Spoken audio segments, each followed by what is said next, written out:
On a gloomy day, Kane is led to the hospital to see his ailing mother, accompanied by a high-security crew. When he arrives at the hospital, he realizes she has just died, and if he had arrived sooner, he might have had the opportunity to say goodbye to her.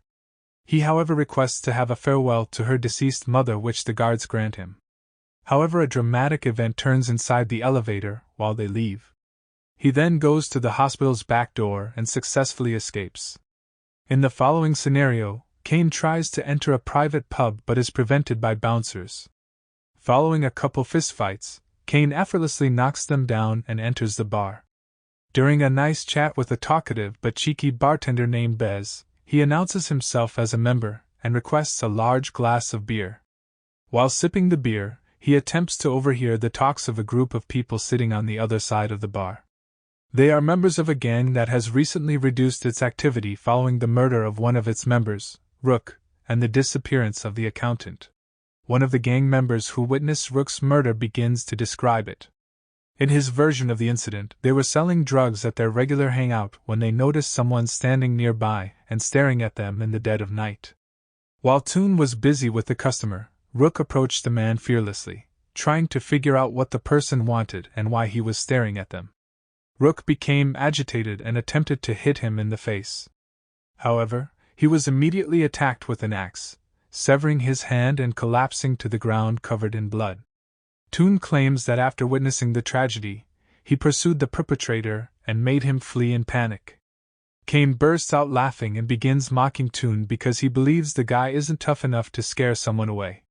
He maintains that Toon is lying and that he fled like a coward after Rook was killed. Toon, enraged by Kane's statements, denies everything and proceeds to threaten him. Kane reveals the real story and turns out to be the killer, and how Toon fled in fear. Meanwhile, the earlier beaten bouncers enter the club and attempt to beat Kane, but Kane quickly overpowers them and demonstrates how violent he can be by pulling out a double-barrel shotgun. Kane puts the gang on gunpoint and demands the whereabouts of their employer, a sleazy loan shark and corrupt businessman named Lincoln, who turns out to be Kane's brother. Instead, he gets Hyde, Lincoln's most trusted assistant, who remembers Kane well. He introduces Kane to the rest of the group as the boss's brother, who made a mistake and dragged himself in jail. Hyde is also not hesitant to mock Kane's facial scars and any harassment he may have had while imprisoned.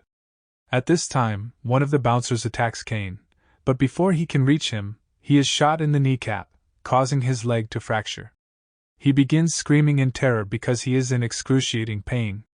So Kane chooses to kick him in the face, knocking him unconscious. Despite all of the violence he has witnessed, Hyde believes Kane is not Rook's murderer based on Toon's comments. Kane solves the situation by showing them Rook's severed hand in a plastic bag after Toon opens it. Now that everyone knows Kane is a cold-blooded, brutal killer wielding a shotgun, they have no choice but to follow his orders. After thrashing Hyde, Kane blames him and Lincoln for his confinement, and instructs him to convince Lincoln to join them at the bar. After that, Kane narrates how he turned into the beast he is now. When Kane was a struggling regular boxer a few years ago, he approached his brother for financial assistance in starting a business. Lincoln was playing cards with his gang, and his accountant named Stokes. Lincoln preferred not to lend him money due to Kane's poor credit history. But right before he rushes out, Lincoln stopped him and offered to lend him the money provided he undertook a job in exchange.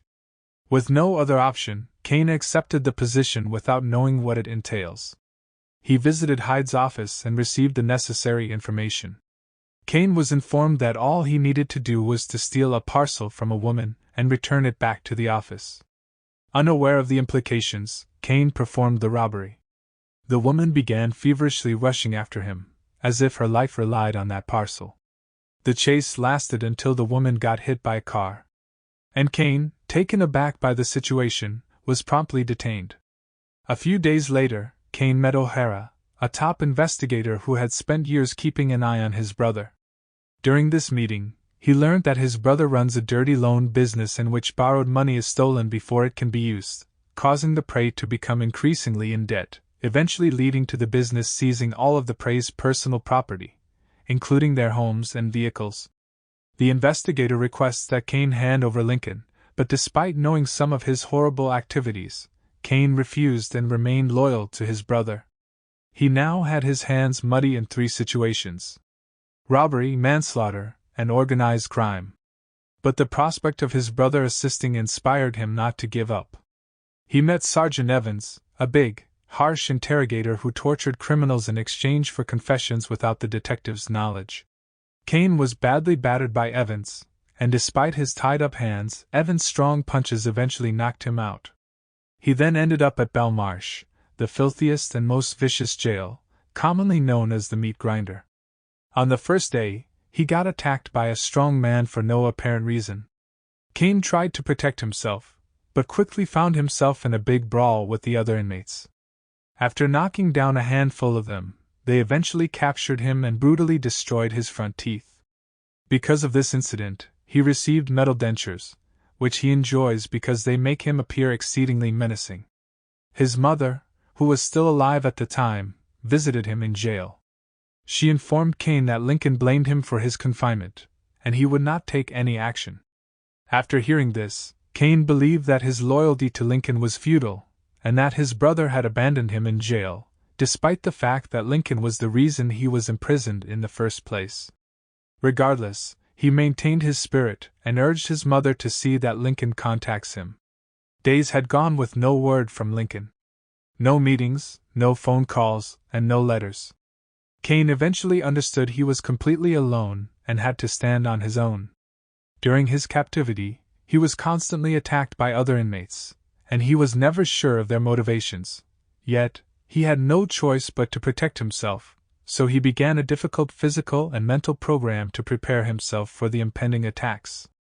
On an ordinary day in the jail yard, he got into a brawl with 2 other inmates. Cain's highly rigorous training regimen allowed him to effortlessly knock the 2 down with a few strikes after brutally beating them. Cain, ecstatic after having defeated the assailants, heard something startling and unpleasant. The brutally beaten inmate informed him that his brother had placed a 20,000-pound bounty on his head, implying that this is the basis for all of the abuses he faced day and night. Hearing this enraged him and gave him a cause to live. The need to inflict vengeance on those who had brought this calamity upon him made him unwilling to give up. Every day, more convicts were drawn to the prize money, yet, Cain's motivation and power rose as the number of prisoners climbed. Each fight resulted in a wound, many months of further terms, and a few months in solitary confinement. The convicts used every possible technique to kill Cain, including a prison-made version of the incendiary chemical liquid known as napalm, which partially burned his face. Cain was gradually becoming a vicious creature who couldn't recognize himself. He was a person whose main goal was to survive, and he did not show mercy to anyone. Even the prison guards were vulnerable to him, and some of them sustained terrible injuries.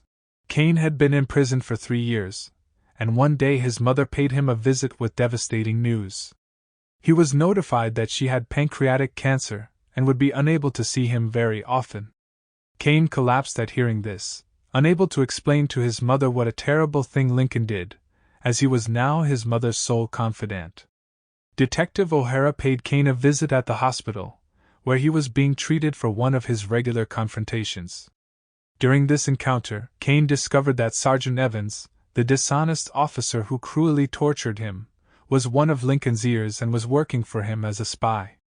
Detective O'Hara told Cain that he fired Evans as soon as he learned about the situation, and that he is aware that Lincoln wants him dead. So he asked him again to give up Lincoln. This time, Cain decided to give the investigator what he wanted in exchange for one final visit to his dying mother. So, as seen in the opening scene, he found an escape route through the hospital and exploited it effectively. Back to the present, Hyde, bored of Cain's rambling rants, attempts to appear brave and urges him to do anything he wants. So Cain puts him down on his knees and tells him that whatever he says next will be his final words. Meanwhile, Lincoln comes with 3 of his men, astonished to see his brother. Cain, having seen his number 1 opponent, becomes more hostile, disarms them, and then sends them to join the others. Cain is about to respond, but he wants a credible explanation for why Lincoln tried to kill him first.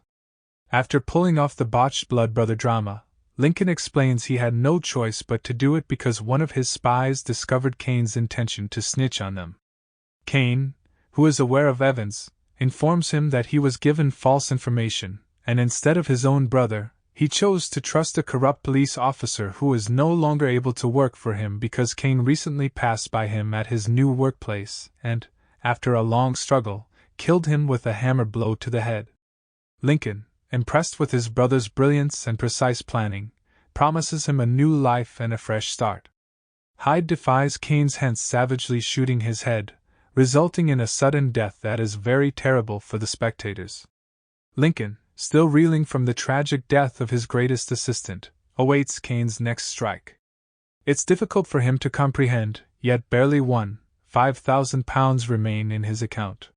Apparently, the Evans business was not his first stop after escaping. He also visited Stokes. Back to the meeting with Stokes, he tried to scare Kane with a shotgun, but Kane easily disarmed him. In exchange for his life, Stokes promises to give Kane whatever he desired. So he transferred the entire £2.2 million on Lincoln's account to the households afflicted by Lincoln's loan company. Lincoln is left with only his gang. Kane has 2 bullets left against 10. However, Kane claims that he only needs one of those shots, and it is for Lincoln. When Lincoln notices Bez is about to strike Kane from behind, he continues his trash talk. While Kane is distracted by his brother's insults, Bez smacks him in the head with a bottle, sparking a violent brawl. Kane promptly shoots one of the thugs in the chest, but he is shortly rushed by others and disarmed. Gangsters are unable to battle Kane hand to hand, so they begin throwing glasses and bottles at him. Bez hands them a bag filled with iron rods, hammers, and knives so they can kill him. Even these weapons are ineffective against Kane's impenetrable body and combat abilities, as they are brutally beaten one after the other. As usual, Toon flees, but this time he returns with a submachine gun and begins shooting at Kane.